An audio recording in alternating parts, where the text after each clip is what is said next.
Hello, everyone. Good evening. This is Dr. Rao coming to you on the Christmas Eve. I'm sure many of you are busy. Uh, we were going to be busy a little later, and an hour or so. So I thought I would come and give a brief thing I was working on this afternoon. Uh, this is about how do we provide support and real training before somebody gets on this massive computing projects that are going on around the world, right? But people are not getting ready for that as much as they could. Okay? So we are preparing people to do massive intellectual tasks with focus, with attention, and all that, right? So I call that proactive wellness training for inner resilience, right? So that has been going on for a while. Doctors, tech people, especially youngsters who are in, all day computing, all day programming, and those kind of people have been helping them to live a better quality of life, right? So I thought, actually, the whole thing started with a story came to me from my back home in India. Um, the See, our big state was divided into two, and where I came from was uh, one part of the state. It is building Quantum Valley. So that has come to me through friends and family, and also the news reports, right? So what they said was, we are going for the Quantum Valley, and they want to make it more like a Silicon Valley, and they have the means and capacity for that with engineering people, with a lot of high tech people who had been coming to Silicon Valley, but they have been trying to build. Universities, research things, because there's a new capital they're building in a massive way, and they got all the monies for that. And then they had the reputation that they have done this before, and that's why they're getting a lot of funding also. So I've seen their plans and all that. So they're going in a big way with quantum computing. See, if you think AI is the initiator, quantum is like a accelerator of the AI technology. AI and computer are not separate. Actually, they are extension of the technology. But the quantum computing, I don't know you're familiar with it or not, it's going to be much faster, much better. Qubits, right? So what I'm concerned about is how can these people who are supposed to do such an important intellectual work are going to manage themselves. So I have come up with this program where I will be fortifying the humans to really build themselves up and get them ready and work without getting burnout. Okay, that is possible. I have the program going on, and that's what I wanted to present to you guys. This will be a brief talk, maybe half an hour, but then still you will know what's going on with us and how we can offer this to basically it's about inner resilience, how you can develop your inner resilience and then really function better. That's needed for everybody, but this is much more so because people will be subjected themselves to very brief but spectacular speedy computing, and then working on those new technologies will take a lot out of our people, right?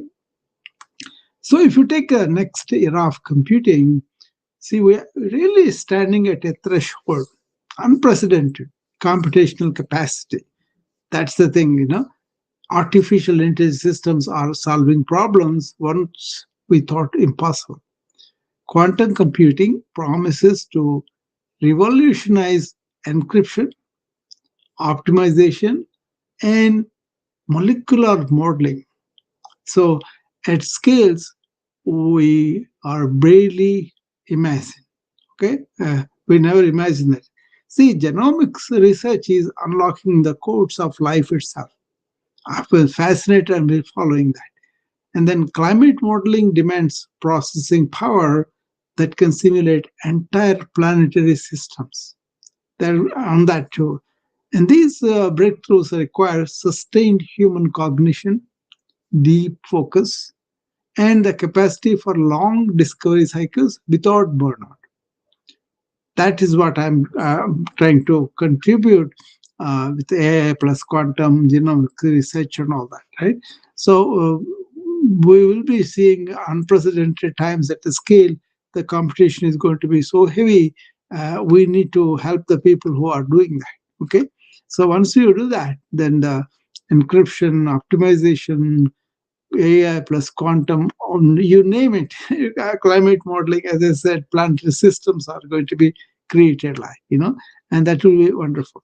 Okay, so let's see what goes on with this kind of thing. Okay, uh, as you look at the technology growth and the people who are working at it, you could see they are diving into something um, more like a heavy computational power, but requires real human resilience to choose and dive into this format.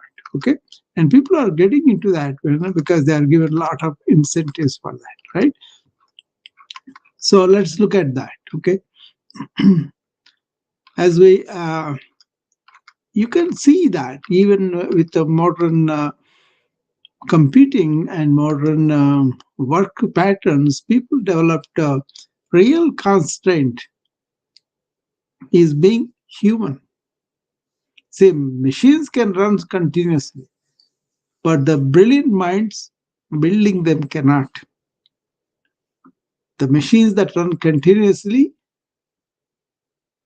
have to be run by the minds. Those minds cannot run all the time. See, the bottleneck in the breakthrough computing isn't processor speed or memory capacity. That is going exponentially high. It is the human cognitive endurance.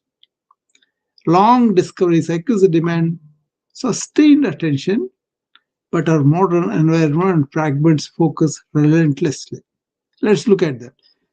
There is attention fragmentation. We know that constant notification, context switching, and divided focus degrade our deep work capacity. They are degrading our deep work capacity. Engineers lose hours daily to cognitive overload, information overload from task interruption. That is the problem. In you're doing one task and something comes up that interrupts you. That is the problem. So that is what we call attention fragmentation.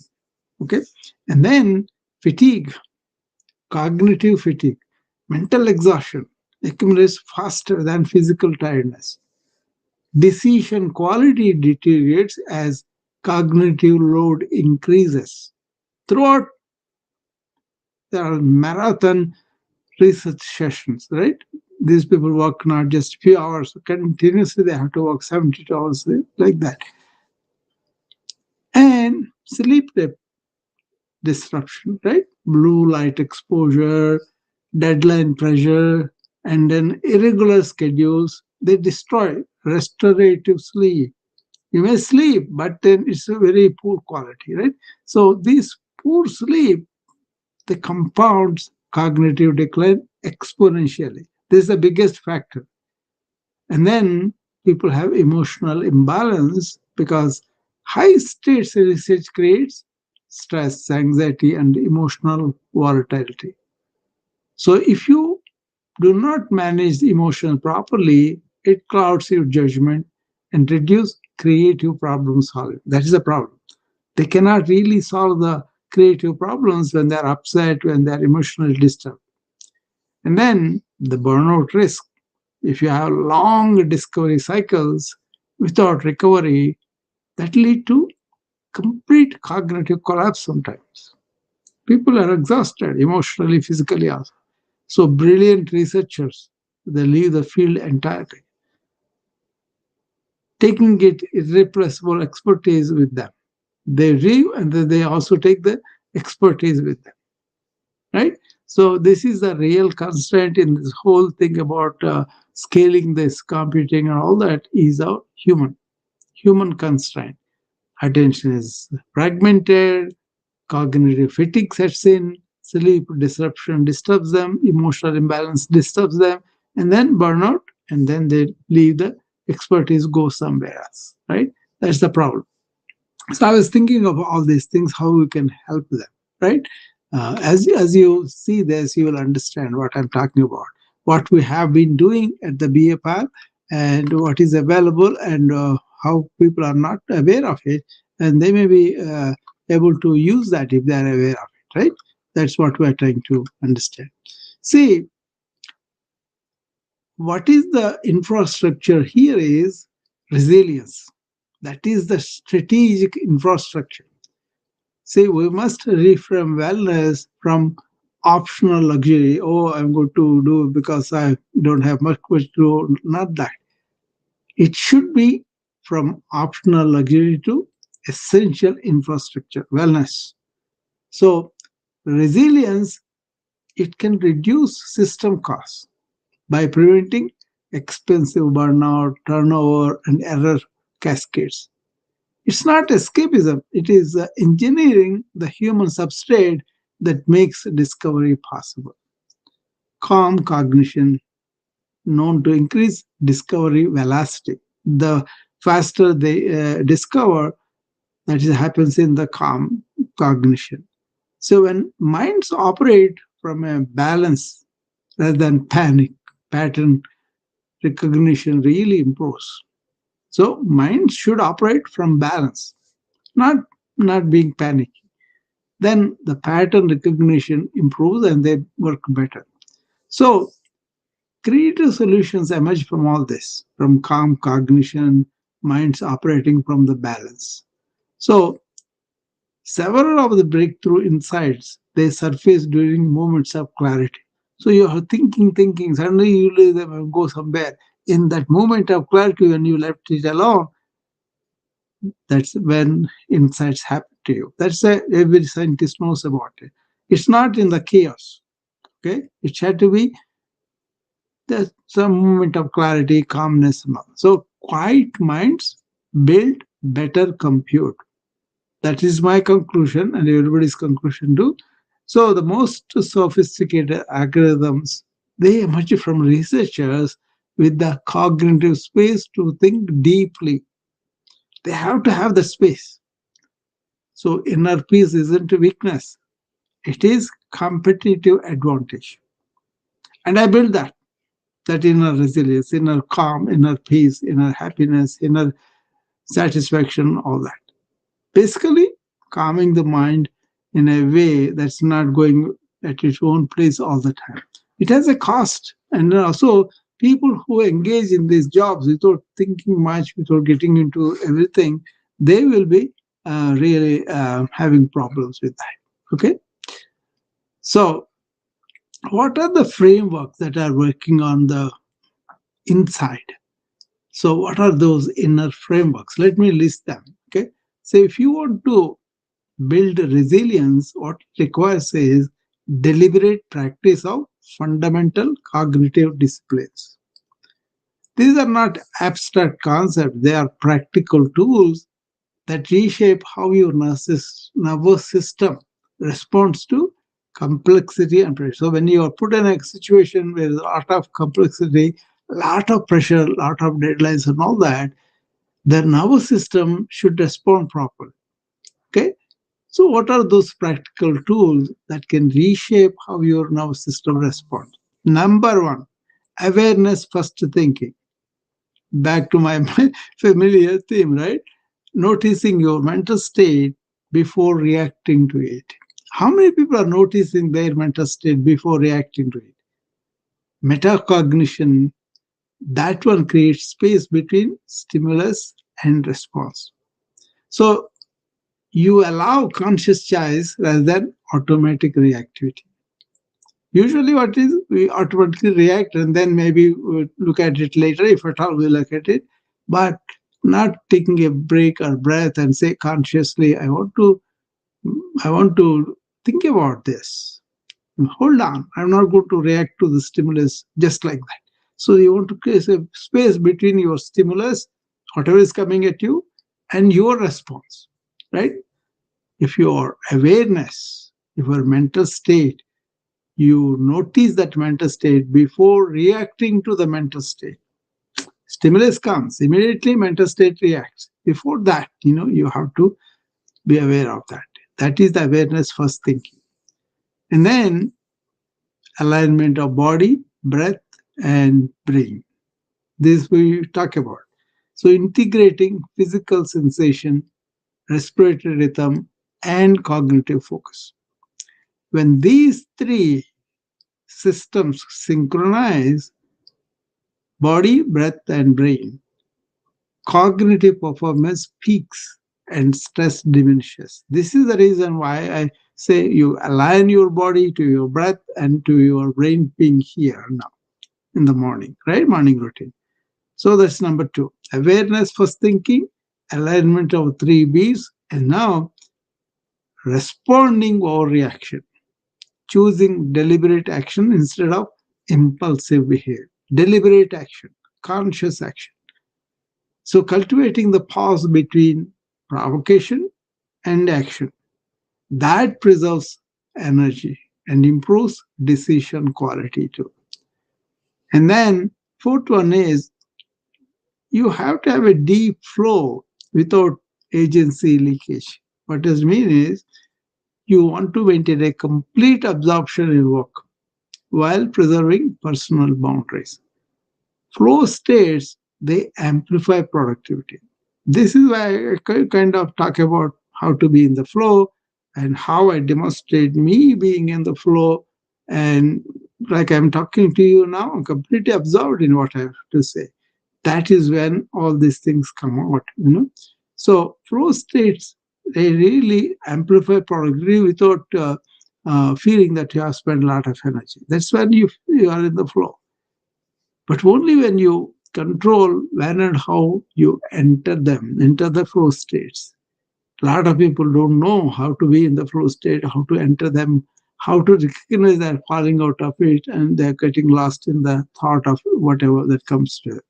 So the inner frameworks that build resilience, they require deliberate practice of fundamental cognitive disciplines. Awareness first thinking is number one. Alignment of three B second, and then response over reaction, and then staying in the flow with these four. Think about it. Consider whether you are having them or not. Otherwise, you can really go through the things I'm suggesting. That way, you could, even if you are not doing computing work, if you are doing other work also, you can have much better time with your work and much less exhaustion and burnout and much less stress so that you enjoy whatever you are doing, right? That's why I'm talking about these things, okay? And as you see, what is the um, readiness that you want to get into? This is where I said there is a proactive wellness readiness stack, you know. So practical tools that you can deploy immediately to build this cognitive resilience. These protocols are biology backed and field tested across high performance research environments. Number one is reset, 60 to 90-second reset. So you integrate micro pauses into your research ritual between tasks. Close your eyes. I teach this to people who are in the research, doctors or tech people doing a lot of new coding and whatever. Between the tasks, close your eyes and take simple three deep breaths and consciously release your muscle tension as you breathe out. This is 60 to 90 seconds reset. Use this as many times as you feel overwhelmed. Okay, this neurological reset, it prevents your cognitive fatigue, especially cognitive fatigue accumulating from morning till evening. If you allow that to go on without resetting every so often, then that will be a problem. That's the first one. So always do the reset. It's a practical thing. Anybody can do. Try it tomorrow and see how you feel. It's a holiday time, a lot of relatives, everybody else, and then so don't go on exhausting yourself. Reset yourself. Take a few minutes break. Okay, and then you can also have the deep breathing effect on the vagus stability. 4 to 6 breaths. So inhale up to so many counts, and then exhale more than what you have inhaled. I usually prefer 7 count, and then 4 count hold it, and then 8 count breathe out. So this activates the parasympathetic nervous system. It reduces stress hormones and also heart rate variability. That thing is affected too. So use it before you have a high stake presentation or difficulty debugging sessions. This is actually taught to people who are doing that. So first is the reset, simple 60 to 90-second deep breath, take 3 breaths. But here, you really deliberately take a deep breath for the vagus stability. That is the second one. Third one is you want to pay attention one task at a time. Block 90-minute intervals for deep work on one problem only. One problem only. Disable all notifications, close unnecessary applications, and protect these windows of 90 very fiercely. Okay, so if you switching is if your context switching is like a cognitive poison, so don't switch the scenarios. Pay water and then do for 90 minutes. So single task workflow. Okay, that is the third one. And the fourth one is you got to unwind yourself at the end of the day to sleep better. First two are the simple reset breath and also deep breath for the vagus stimulation, and then paying attention to one task at a time. And the fourth one is sleep quality. Unwind before you go to sleep, body and breath. And Yoga Nidra is something that I teach, which you can also learn very easily. What it does is systematically releases tension and prepare the nervous system for restorative sleep. This unwinding before the sleep is not the sleep, for the preparation of the sleep by relieving all that muscle tension. So if you can do that and go to at least 20 minutes of deep sleep, that equals to 2 hours of additional rest quality. Okay, so always unwind before these four things. Okay, remember 60 to 90-second reset as much as possible with the 3 deep breaths, and then 4 to 6 breathing for vagus stability. 4 count you breathe in, 6 count you breathe out. Anytime you breathe in, but you breathe out more than what you are breathing. If you hold between, that's better. Then focus on only one task. Every 90 minutes, only one thing, only one context. And the fourth thing is unwind before the sleep and use Yoga Nidra to relieve the tension in the body and mind, and then you will be sleeping very high quality sleep. You got to do it all the time. You got to do it daily as much as possible. Okay, you cannot be late night sometimes and then expect maintain a sleep hygiene. Same time you go to bed and you use bed only to sleep and don't have any um, you know all the screens in the bedroom, those kind of things. Okay, if you do this, this is what I call proactive wellness readiness step. These four things. Okay, any questions on that, you can come up and ask me. Okay, otherwise I hope you got it. This is a biology backed, very much so. Okay, and see, if you have genius working on this biology backed rhythms, there are some measurable outcomes they can do. So researchers done that. Okay, so if you implement this resilience protocol consistently, the biometric data reveals dramatic improvements. They're not subjective feelings, feeling good. No, no. They are quantifiable enhancement to the human substrate of discovery. That nervous system, that impulse, all those things.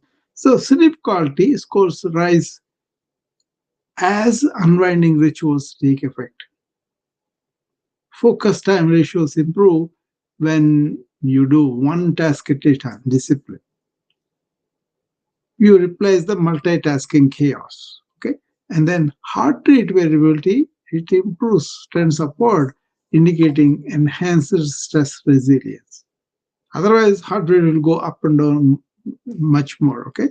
And you also have the autonomic balance. You don't have the sympathetic tone because you have activated the parasympathetic. So, most critically, fatigue driven errors. Errors happen usually when people are fatigued.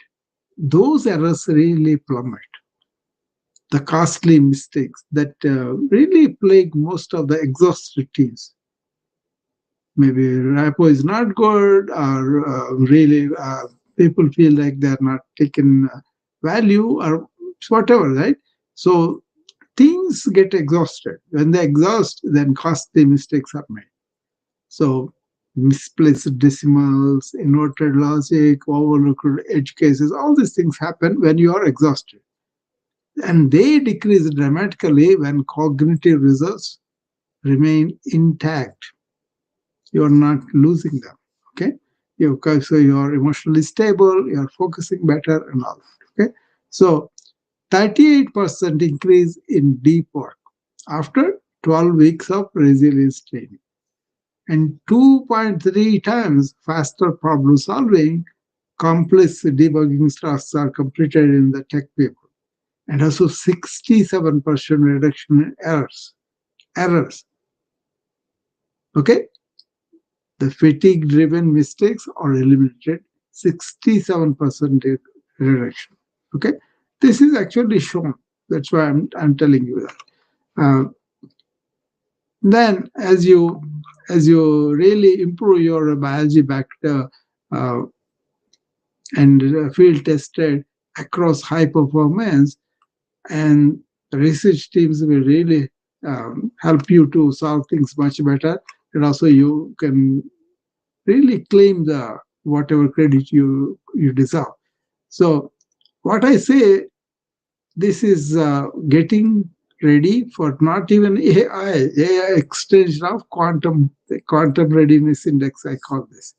So what if we could predict breakthrough capacity, what we could predict it before it manifests? The quantum readiness, I call QRI, that is my company's invention, is a human performance predictor that combines multiple biometric and behavioral signals into a single resilience score. Sleep architecture, deep sleep percentage, REM cycles, sleep efficiency, and consistency patterns, right? And focus metrics, single task duration, context switch frequency, and distraction resistance. These are measured. And then HRV resilience, heart rate returns indicating autonomic nervous system health. If you are more fearful or fighting spirit, and then you're really dreading something all the time, then that's a sympathetic tone reflects in heart rate variability. Okay. But if you're rest and digested with a parasympathetic nervous system activation, this goes to not. That's why respond, not to react.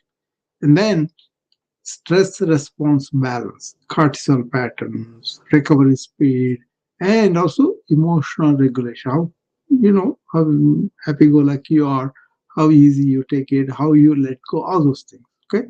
When your quantum readiness index goes up, climbs into the green zone, you are primed for breakthrough thinking. When it dips into yellow or red, recovery must precede discovery. You don't want to go into new tasks and then high computing and all that. So this kind of this transforms your resilience from abstract concept to actionable intelligence. You can know which members of the team are getting frustrated, exhausted, or not. You can help them a lot by presenting you the data and helping them to correct some things, in an educational way, not in a punitive way. Because you want your team to succeed, you want your research to get on, you want to have these goals accomplished, right? So, and then the things are going so fast with other companies, unless you compete, you will be back, will be in the back. Okay. So remember that. That's why this is for me, this is going to be very important work. And I really am going to put a lot of energy into this and train as many people as I can. And I'm reaching out to people in data centers and other places and then train them so that they can have that human factor eliminated. They are more resilient and they can perform better. Okay, that's my interest.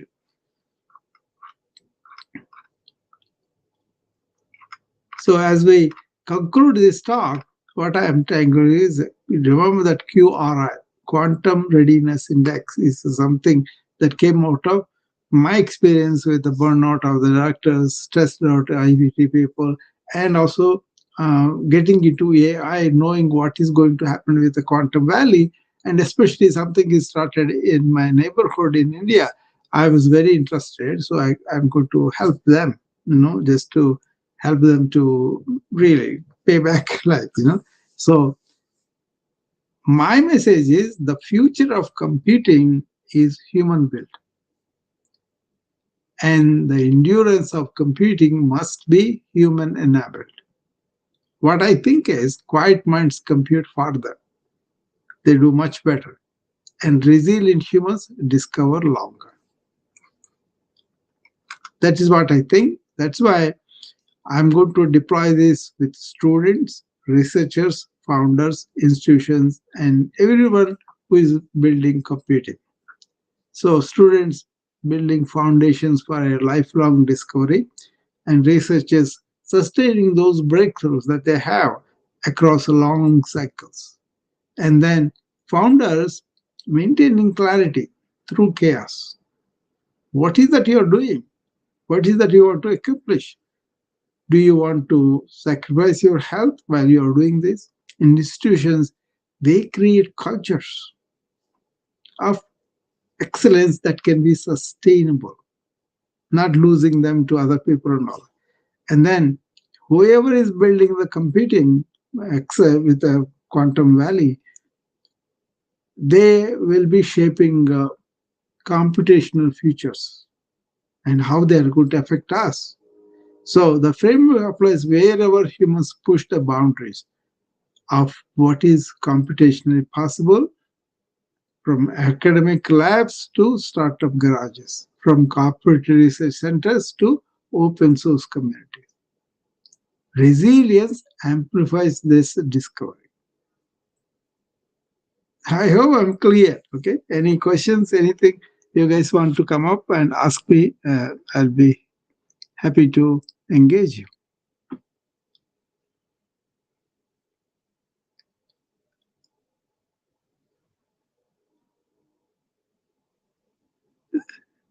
This may not affect you, think directly me. No, it will affect you because you have the tools to create for yourself, for your company, for your industry, for your country, for the world. So, the more engaged you are in this, much more than AI. AI extension is quantum, right? The scale is enormous. The speed will be enormous too. And so it will going to take a lot of not only power outside, but also inner power of the human beings. That's why I'm bringing this up. Okay.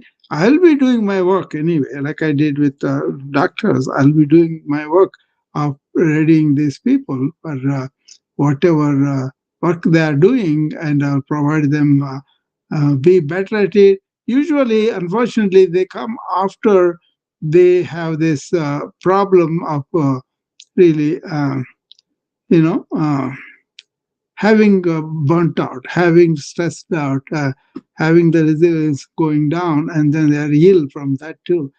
Uh, Even the doctors are like that, So I am not blaming anybody. The situations are like that. But now, with the scalable technology that is enormous, these things may happen more. And also, some of these people who are really key in performing this research and advancing our progress, they may cause problems for us too.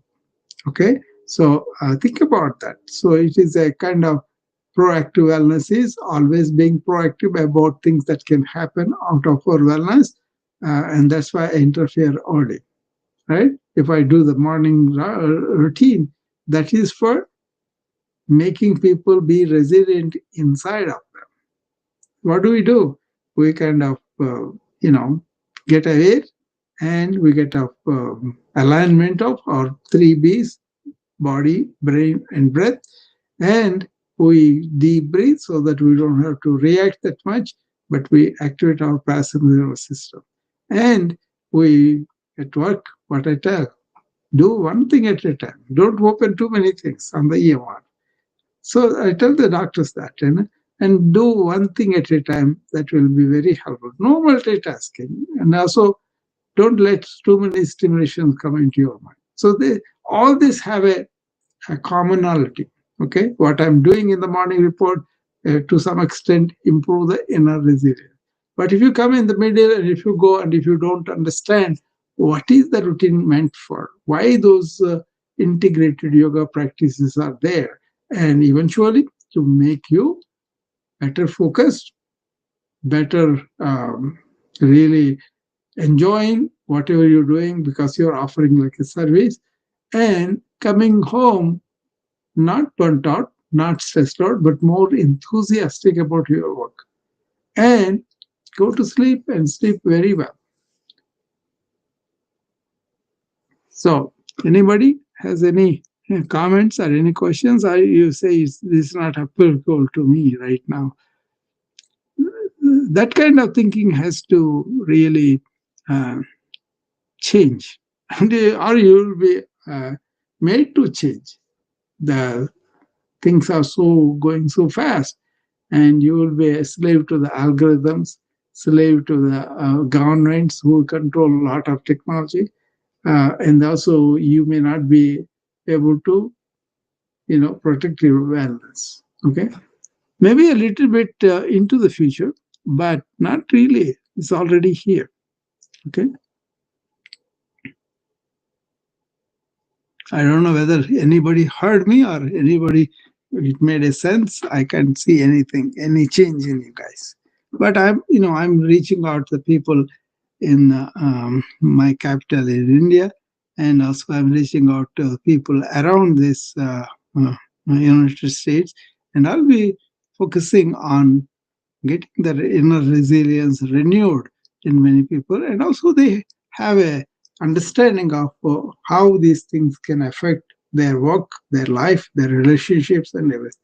So excited on one part that we are having this technology, and really comprehensively worried what it is going to affect us as human beings, as human wellness, So that's why I'm responding to this with these programs, which I'm doing it anyway, and I just presented it to you. So, Peter, you want to come up and tell me what do you think about this?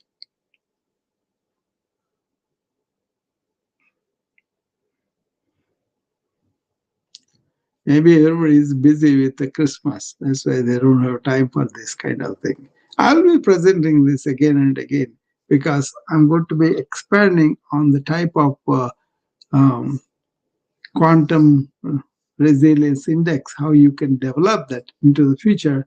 Maybe another 10 years, it will be much easily accepted. Like when I first came to this country in 1980s, very few people did yoga, or very few people did the jogging even then. And slowly it got wind, and then people adopt to them, and they do it easily.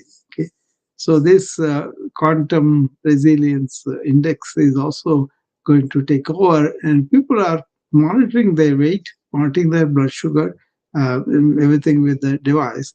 And this one also will be in my app and other apps, and then people will can see how they are doing with the work that they are doing, and what kind of factors they are bringing. They are bringing a exhausted, burnt out, stressed out person, or somebody can have all that resilience to handle all that and also enjoy the work and contribute and they be better about it. Okay. Otherwise, health is getting affected. We see that even among the doctors who go and work with the burnout, they can have a lot of problems. Blood pressure is high, they don't eat properly, they don't sleep properly, they don't have energy, and then they get into trouble with the patients, with the nurses, with the families, and all that. So these consequences are there for people who don't pay attention to these warnings. Okay, but then, unfortunately, many of them come after they have some trouble with administration, or they send you go and you get some help, things like that. But I believe you can learn these things as a part of your education and employ them. Okay.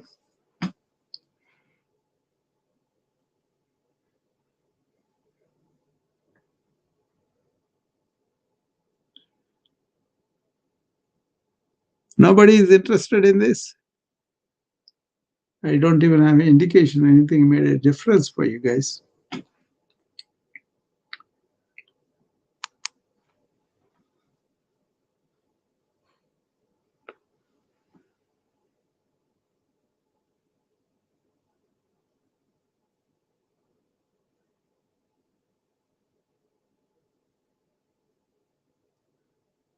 Namaste, Dr. Rao. Hi, Peter. Namaste.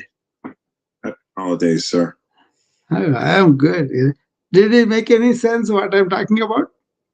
It made sense, and I came in, and then I had a phone call, so I was out for the last 15 minutes. But it does make sense. I heard your talk earlier on replay, and I really love how you're focusing on the human side of this big AI boom and supercomputing, quantum computing, because that's what's going to get left behind. That's what's already falling by the wayside with our finite minds that need rest and to reach. For me, I use the technology as a tool, right? Get benefited. But I'm thinking about the people who are creating it, what kind of stresses they're having.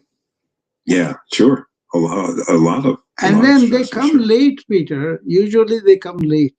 See, I see that part time. That's why I say be proactive, my friends. But even the doctors don't listen to me. Yeah. But I don't stop because I do go and tell them warning. And then even few people come, I'm happy to help them. That makes meaningful for me, So. Right. Yeah. No question about it. And it's just this is actually it's unfortunate. Some practical things I suggested there, Peter. Maybe you're doing some of them. Go back and listen to this talk because this is really can be useful for anybody hears it and understands what I'm talking about. If they're doing them, fine. If they're doing the reset, I talked about 60 to 90-second reset every often 3 breaths, or if they're doing 1 minute deep breathings that are activating their parasympathetic nervous system. Actually, I tell them do it in the morning and then maintain through the day, and also at the end of it do it. That way, I do that. I do the deep breathing as my main thing. That's so important. Yeah, I mean, once you do that, you will feel that you see the difference, And I'm not reactive to anything that comes at me in the hospital or anywhere where I go because I have a gap between what is coming at me, how I'm aware of it. Right? And immediately you don't have the biological trend. So listen to that and then make a list of them and then apply them in your daily life. Then you don't have to see somebody like me because you are developing that inner resilience iteratively, slowly. It's so simple and it's really important to do. I take a break every hour to do just to breathe. I had a reminder to set my phone, but I'm so used to the reminder because I just enjoy it. It's just such a joy to do it. I really enjoy doing it. Yeah. So take vacation. Yeah. Just vacate the mind at the end of the day. That's what I do every day.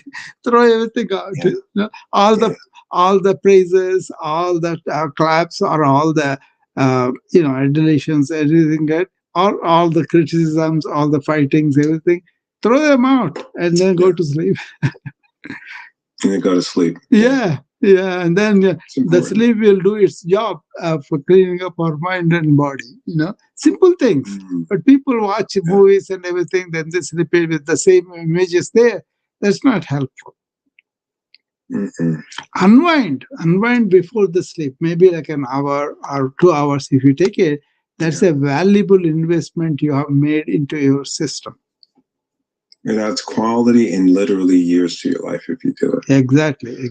That's the thing. And people quantify that too. And then you not only live longer, but you live in a quality. Yeah, you live better. Yeah. So you live better. Go and we are going to continue to discuss this, and I'm going to include you on my committee, where I'm going to present to you what I planned for this quantum valley in India, and you can see and you can tell me where I'm right, where something can be done.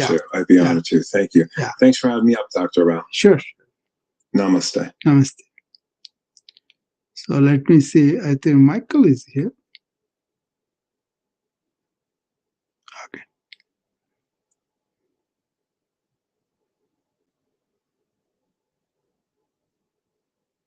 Hi, Michael. Doctor, good evening. Happy every day. Yeah, sure. And people are listening. People probably don't have the time. They think they don't have the time at this time of year to talk quantum anything. It sounds heavy, but your retreat is in the middle of January, right? Yeah, January 17th and 18th. Okay. So do we have to sign up? Yeah. I did put the flyer out, but I'm going to put it every day from now onwards. You can sign up. Okay. No, I don't even know if I get mail. How does that go out? On email? Usually it comes on our platform, so every profile everywhere, Okay. And then also it will be like a small ad on the LinkedIn, Facebook, YouTube, like that. You will see that. Okay, I'll check it out. Yeah, you will see that. It's a simple sign up, and then it is going to be in the morning, and morning 17th and 18th. 3 hours, you said, each day? Yeah, each day 3 hours, and one price, and then that's simple for people to do that. And then listen to this. I took your advice about hydrotherapy and getting in the pool, doing my physical therapy, starting the new year. But I also have been going to acupuncture. I think I told you. Very good. Yeah. And now this guy is implementing a new technology. Well, it's new to us, of course. And we're very slow in the United States. I think I told you I had acupuncture in my town, little town in Japan where I live, but I never went to the guy because I didn't think I needed it. But everybody can benefit. But this guy, he's American. He's married to a Japanese lady. He studies Chinese medicine. He likes Eastern wellness. And he's combined the needles of acupuncture with some kind of neurostimulus patches, almost like an EKG, with nerve stimulation. Have you heard of this combination? Yeah, there's a lot of cutaneous stimuli have improved. Okay, so you can have micro touches and then have the information from the body, like a biology backed. So that is there, but it is not completely reliable. So you got to combine it with some modality that is working. What he's trying to do is he's trying to demonstrate to you demonstrable evidence of that something acupuncture is working for you. Okay, metrics, and then you'll be more into it once you are convinced that this is working. Right? Subjectively, you may feel better, but lots of time your intellect may question that, may have some question, which is okay. But then this kind of evidence helps you to get into that more, with feeling, with the belief and all that. That's what I'm trying to do. Well, I'm giving him the benefit of the doubt that he knows what he's doing because he treats people, that have there's some kind of thing he does. This is to treat my neuropathy, and hopefully get off insulin.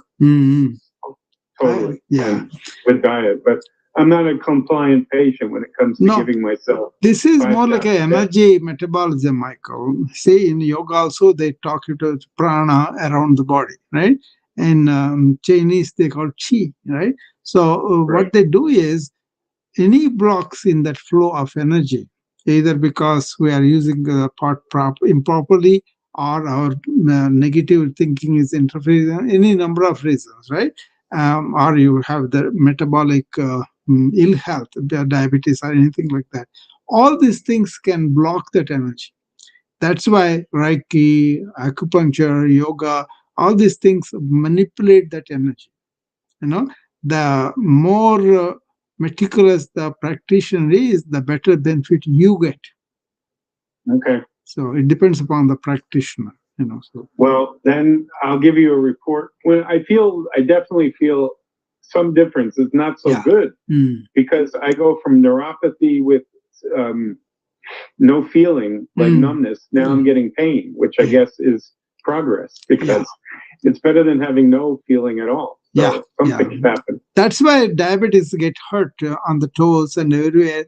And that also becomes much worse because they don't have very good blood supply and all that. But numbness is pretty dangerous. But if you get some feeling, at least you know that it is there. Well, that's true. So last summer I had a diabetic foot ulcer. Yeah, that's it. Yeah, that's what I'm talking about.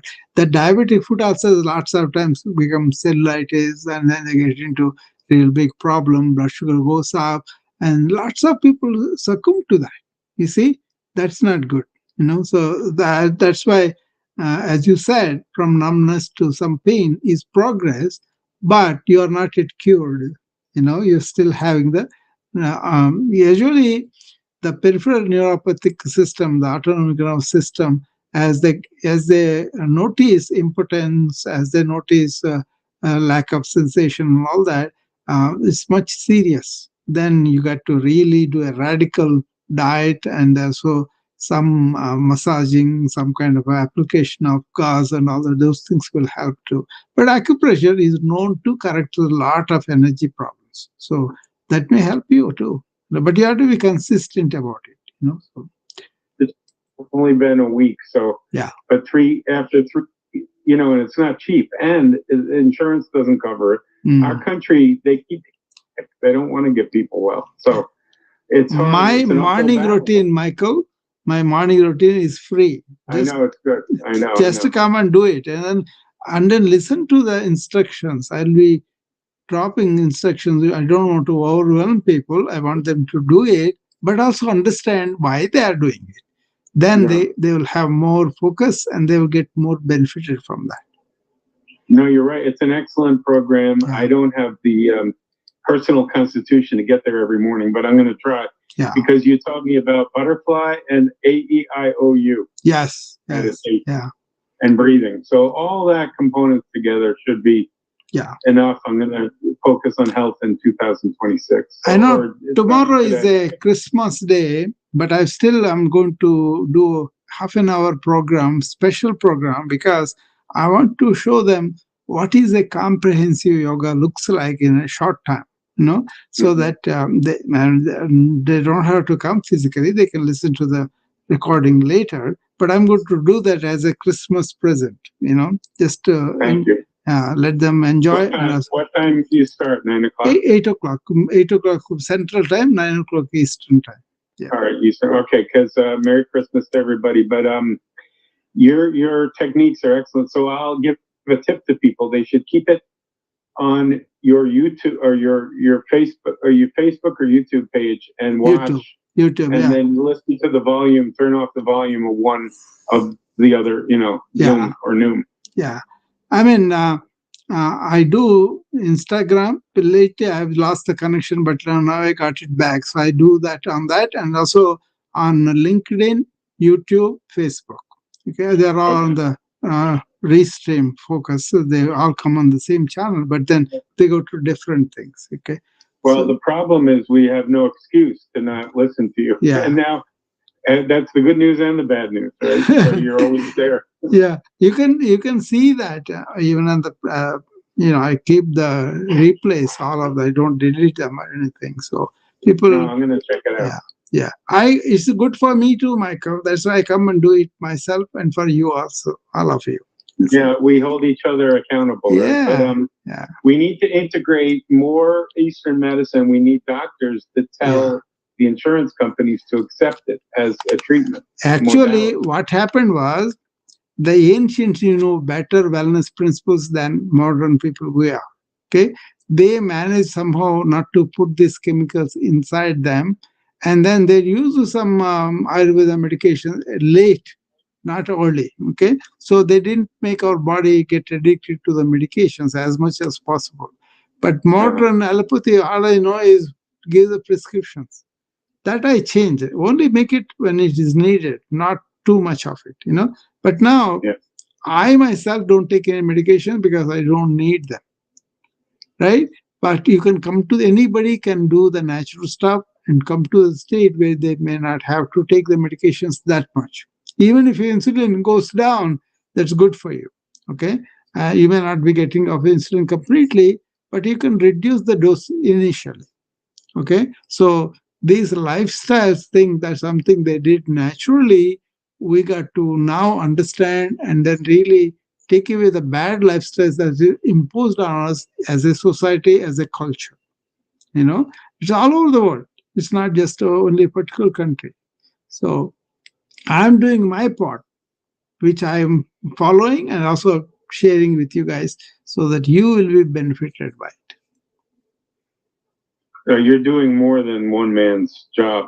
I mean, but the people that need to listen to you find you, and Yeah, the rest it will spill over. We'll share it, and yeah. don't worry if someone. I know you're encouraging people to. Yeah, I like to discuss things with people and answer questions. I feel like they're not connecting if they don't come up and ask me something or tell me something that they are doing. Like you told me about the acupuncture you are doing.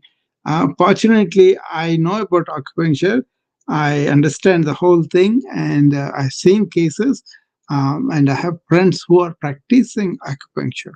So I was able to talk to you about that. I'm very curious about things all the time. So I wonder why these people are not curious about new things and then not sticking to the modern thing of chemical orientation. That is everything is not holistic. You see, that's why I'm kind of always tell people uh, be curious about what worked in the past. Okay, and then bring it in. It's a kind of modern and ancient are gone because we have become one world, one village, right? Everything fast goes very fast all over. So we want to understand these influences and use them appropriately. I'm not saying you should be blind about only one particular thing, but be choosy and intelligent about our choices. Yes, it's important, and it takes time to change Yeah, minds. Right? yeah, So hearts and minds have to change, and I just wish more people would embrace the combination, at least, yeah, of Eastern and Western yeah. modalities, See, a because lot that of can. it, our practitioners don't engage in this educational, empowering way. You know, that's why it is difficult for them to do that because they may not have the time or they may financial incentives are different and all that. But somebody like Yeah. me, whose goal is to empower people and to educate them, that's the one that I enjoy, and that's what I'm doing. Well, you're doing a great job, but ironically, I think I told you I used to sell type 2 diabetes Hmm. medications Yeah, for a Japanese pharmaceutical company, Sankyo, yeah, Park Davis, a joint venture. So I know a lot about diabetes yeah. more than I want to know, but I'm willing to spend my money out of pocket to go to this doctor Hmm. because his goal is to help me get off insulin, Yeah. you know, Lot of it is your own get initiative and taking the off. advice from the doctors. Yeah. Well, I sold them and I'm Mm. on them. Yeah. It's terrible. You are in Matrix now, Michael. Something happened. Maybe. Yeah, well, like you said, we have Eastern modality. Yeah. I don't Yeah. know there's Eastern and Western anymore because it's available everywhere. All of that. We just have to wake up and then use improperly what is. So I would say ancient versus modern. Okay, because the world has Okay, become so that's close, fair. right? Yeah, so close. So in continuing of our knowledge from ancient times to modern times, we have a lot of scientific things that are working for us and a lot of ancient wisdom that can work for us. So it's a question of using where, what is appropriate. You have an emergency, you have a surgery, you have all those modern things are good. Vaccines are good. Whereas ancient lifestyles and how they embrace it natural ways, that is very good. So you get just how to, like you said, we are all, unburdened with a lot of this wrong teaching in our lives, right? So we got to really understand where everything works, and then you don't have to be stupid about it, but you just have to think about it as a length. So anyway, I think we just have to do the best we yeah, can individually, like yeah, to get yeah, off meds and yeah. And then you should not do it just do, like that. You have to do it under supervision. I'm trying all. Yeah, but I'm trying to figure out which ones I don't need, and I'm trying to get off the insulin. Mm. I hate it, and Yeah. I don't even understand where it comes from. To be honest, the synthetic Yeah. insulin, and I sold it. I didn't sell insulin. I sold type 2 diabetes pills, but then it becomes an issue of does it affect your kidneys and Michael, other next Monday, for the morning routine, I'm going to do special on diabetes. What are the okay, 5 asanas you could do to help your diabetes in general? okay, I'll As be you there. know, these things are not immediate. You have to practice those for several weeks. Then you may see some change. Okay, so um, Yeah, look for the tape and then look for those asanas and practice them every day. Okay. you did it last Monday. No, next Monday I'm going to do it. You mentioned that. That's why I thought I'll do it next Monday. Yeah, that's great. All right, Mm. I'll be there. I mean, I'm going to turn you a volume off on one and use Look the at, yeah, YouTube or yeah. one of your other ones. Yeah, YouTube is, So I thanks think, a again. lot of people seeing me on the YouTube. Okay, you can just Yeah, come. My there handle was. is at Rahu Kolusu. At Rahu, my last name, Kolusu. Yes. Okay, I'll check it out. So Merry Christmas, Happy New Year to Same to you. everybody, happy every day, and healthy, Yeah. joyful, peaceful season. Thank you. Bye bye. Bye. So that's important to understand disease specific yoga you can learn from me. And I'm going to do this for Michael and other diabetics. 5 asanas that you could do that will help you maybe uh, pancreas rekindle a little bit. It's not guaranteed. It is a progressively, if you do this, it will definitely improve your blood sugar control and various stages. If it is a completely burnt out pancreas, it may not do much, but it makes you feel good. It also, blood sugar itself can be controlled a little better. Okay, then you may have to take the insulin, but you're still doing this will help you metabolize better. Metabolic health is very important. Okay, so we're going to help you with that. Those the 3 bandhas are 3 abdominal things that we do: Kapalabhati, Agnisara, and the 3 bandhas in the breathing. They work very well on the inner organs of the abdomen. One of them is the pancreas, right? So a lot of people do that. I have known several yogis who are late into 80s. They don't have diabetes. Okay, they can eat rice and all that, but they don't have diabetes. But they have been doing that forever, though. It's not like they have taken after the diabetes set in. It's important not to let the burnout of the pancreas, not to let the diabetes come in situ. That is when it becomes tough. But if you start from the beginning, that's why all kids, all young people should start the yoga and then do that as a daily routine. There are so many simpler ways I'm showing now that they can do head to toe, okay, or few asana sitting down and doing the office yoga sitting down in the chair, or just walking back and forth after the meal, and sitting in the diamond pose. All these things are important. And take a note, Michael. These are all some of the things that can help you too in the morning routine that we are doing right now. But whenever somebody comes and tells me that they are interested about me showing any particular illness, like a back pain, people asking me, I did that. And people with sleep disturbances, I did that. People with immunity problems, I did that. So it depends upon what your needs and what you really want to know, and then I can do them for you in the morning routine. That way, it will be useful for everybody else too. Okay, so thank you. And anybody else wants to come up before I close down? So this is getting ready for the explosive technology that we're going to have in the form of quantum uh, computing. And I have a personal interest in this because my hometown back in India is starting a quantum valley, and they are doing that because they're technologists, they know very well, and they have been working in Silicon Valley for decades, right? So I'm just following what they're doing, and then I'm benefited by the advances in technology. But I want to protect the people who are doing the discoveries, who are giving us these wonderful tools for us. Okay, so their mental health, how they mental resilience and computing capacity and all that can be increased, right? So that's what I'm trying to do, and hopefully all this improves their health, and also they will be discovering for a long time. Okay, that's the intention. Thank you, and I'll be seeing you again. Have a nice Christmas, celebrate. But tomorrow morning, that special, very short program, maybe half an hour, to show you how you can do uh, in a short time effective yoga program.